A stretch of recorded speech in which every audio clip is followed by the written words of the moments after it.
Zoti Ilazi, më mbrëma, mirë se keni ardhur në studion e Politikos nga lidhja e drejt për drejt nga Kaçaniku.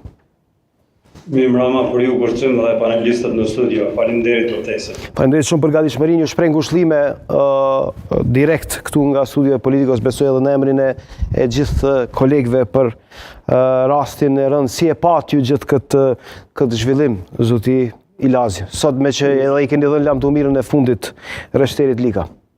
Fillimisht ju faleminderit për ngushëllimin, ashtu siç e patë ju vetë, Kaçaniku ka pasur një lajm mjaft tronditës që nuk e ka goditur vetëm Kaçaniku, po thënë drejt, është goditur ndoshta i tërë vendi për një arsye ta thoya shumë normale, për shkak se sot është goditur, domethënë një zyrtar policor pikërisht është goditur personat të cilët na mbajnë qetësinë dhe rendin apo paqen në nivel vendi. Pra kjo është ajo pse është diçka më e rëndësishme dhe dhëmshme sidomos për qytetarët e vendit tim në përgjithësi në veçantë për komunën e Kaçanikut.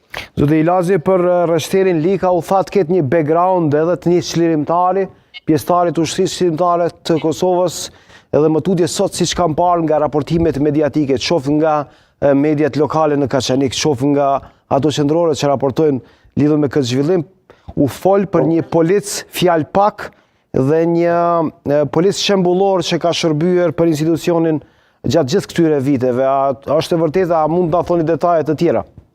Po, kushtim ashtu siç e thekë ju, me vërtet ka qenë vetëm një zyrtar i qetë i matur, po ka qenë shumë kooperativ, bashkëpunues i qetë, me pak fjalë, po shumë bashkëpunues, i cili faktikisht ashtu siç e the ju, ka qenë edhe pjesëtar i luftës ushtrisë shpirtare të Kosovës, kam pas fatin të jem bashkëluftëtar, ashtu siç e shoh një nga panelistë aty që kemi qenë bashkëluftëtar të asaj kohe.